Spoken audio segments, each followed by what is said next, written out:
In out-of-order execution, the processor hardware can execute instructions out of the original program order, and it does it all by itself without any software intervention. Now, depending on the type of smartphone that you have, the processor inside that may be doing out-of-order execution. Let's look at our code sequence and see how the processor automatically will reorder these instructions in order to get around these data dependencies. So it does it the same way as we just saw with a smart compiler, except it takes the original program in its original order and dynamically switches instructions so that it can execute them 2 by 2 through our superscalar pipeline. So in this case, we're switching the AND and the NOT instructions automatically in the hardware, even if our program was not reordered by the compiler.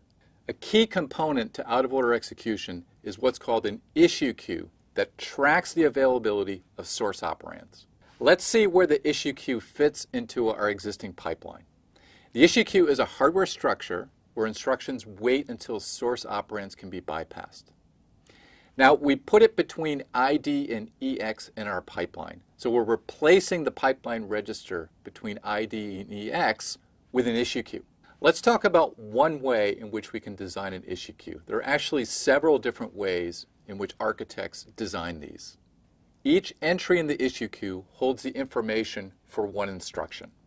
First of all, we have the register numbers for the 2 source operands for this instruction, SR1 and SR2. Then we have the register number for DR, the destination register. We then have the operation to be performed by the ALU, and we have storage for an immediate value if this instruction has an immediate operand. Finally, we have the values for the 2 source registers if they were available in the register file or if they can be bypassed this issue queue entry later on.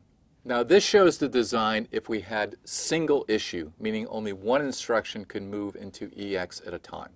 With that being the case, we have the destination register of the issued instruction being passed back into the issue queue to be compared against the source registers of each issue queue entry.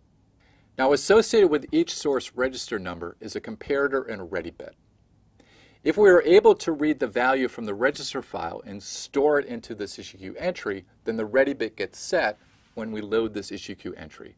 If that value is not available because an instruction ahead of us is going to bypass that value, then the ready bit is not set when this issue queue entry is allocated.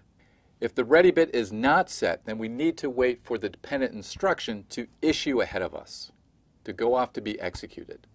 The way we detect that is when an instruction issues, its destination register number is passed back through the issue queue to compare with each source register in each issue queue entry. If there's a match with a source register number, then the ready bit gets set, which means that this value is now ready to be read. When both ready bits are set, this tells the selection logic that this issue queue entry is eligible to be sent into execution, to be issued. Now, because this is single issue, only a single instruction from the issue queue can move into EX. Now, there may be multiple instructions that are ready to issue. The selection logic has to use a priority mechanism to pick only one of those instructions among all of those that are available to issue to move into EX.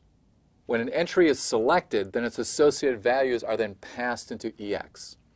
That's the destination register, the operation to be performed, the immediate value, if there is an immediate, if this is an immediate instruction, and then the values of R1 and R2 if those are stored in this issue queue entry. Now, just as we had before, the values of R1 and R2 may be bypassed by instructions that are later in the pipeline. Next, we're going to see how this works for our 4-instruction example.